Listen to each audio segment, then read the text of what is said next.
Salamat ha. Simula pagkabata, ikaw na ang kasakasama. Gumagamot sa sugat ko sa tuwing nadadapa.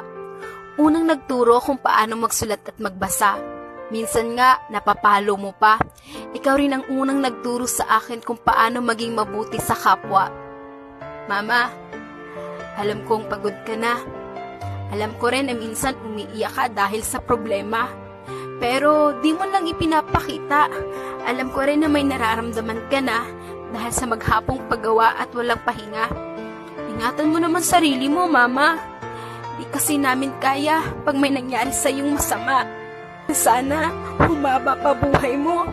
Gusto ko kasi makita mo na magtagumpay ako at masuklian naman lahat ng paghihirap mo. Sobrang busy ko. Hindi ko napapansin na mas kailangan mo ng oras ko. Pasensya ka na, Mama. Pagod lang talaga ako.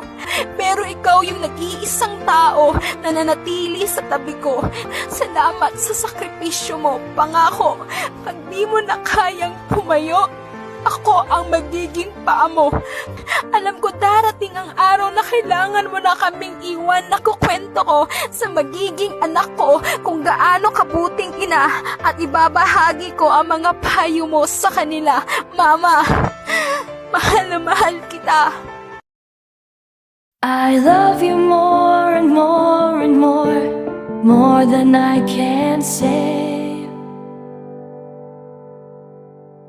You're my sweetest addiction, you're my strongest inspiration, and I love